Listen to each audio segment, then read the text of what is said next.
Yang paling mengalami penurunan adalah produk penyaring atau filter, karena produk ini merupakan produk utama perseroan.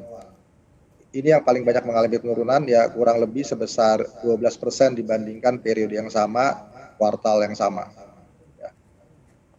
Untuk beberapa komponen lain Seperti Pak, itu.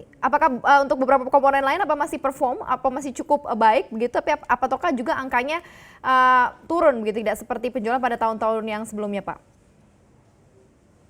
Ya, untuk radiator kebetulan cukup baik bertahan, bahkan meningkat sedikit. Tapi untuk karoseri, untuk pembuatan unit dump truck juga mengalami penurunan yang cukup signifikan. Seperti itu.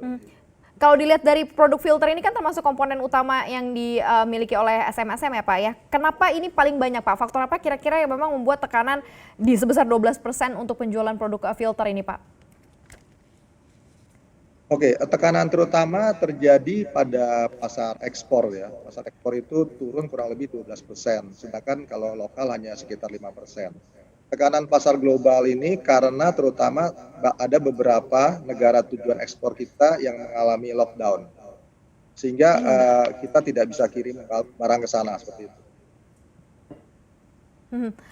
Baik, Pak Ang, ini kan kita ada beberapa data juga untuk beberapa pasar ekspor ini turun 25-30% ya, seperti Malaysia, Jepang, Singapura. Sementara SMSM ini memfasilitasi kurang lebih sekitar 30 negara. Ini seperti apa Pak yang terjadi untuk penjualan luar negeri atau ekspor nih Pak? Dari ketiga negara ini apakah memang ada yang cukup dalam lagi Pak selain Malaysia, Jepang, dan juga Singapura? Ya, ini ada 5 negara yang mengalami penurunan cukup signifikan ya, yaitu di Malaysia, Singapura, Jepang, Rusia, dan Filipina gitu. Dan ini kalau kita lihat dari data, memang terkait dengan lockdown ya di negara yang bersangkutan gitu. Saat ini memang Selamat Sampurna itu sudah ekspor ke lebih 100 negara. Tapi memang nggak semua negara mengalami lockdown, karena lockdown pun ada dua, lockdown barang dan lockdown orang gitu. Ada beberapa negara yang mengalami lockdown termasuk barang. Ini yang menyebabkan kita tidak bisa ekspor ke negara tujuan tersebut.